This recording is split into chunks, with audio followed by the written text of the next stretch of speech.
So in his chiropractic technique, he has a technique that he puts a strap on your neck and he pulls it very strong while someone's holding, there's a belt connecting you to this bar, and someone's holding this bar, and you basically, your spine gets completely aligned.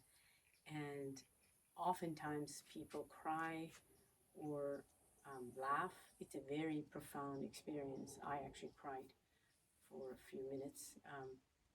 It's it's kind of like very emotional. I think it taps into your emotional body.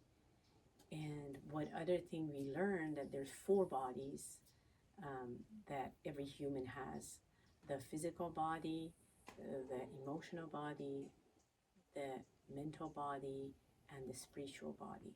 And when all these four are in balance, a human being is in a much better state of harmony.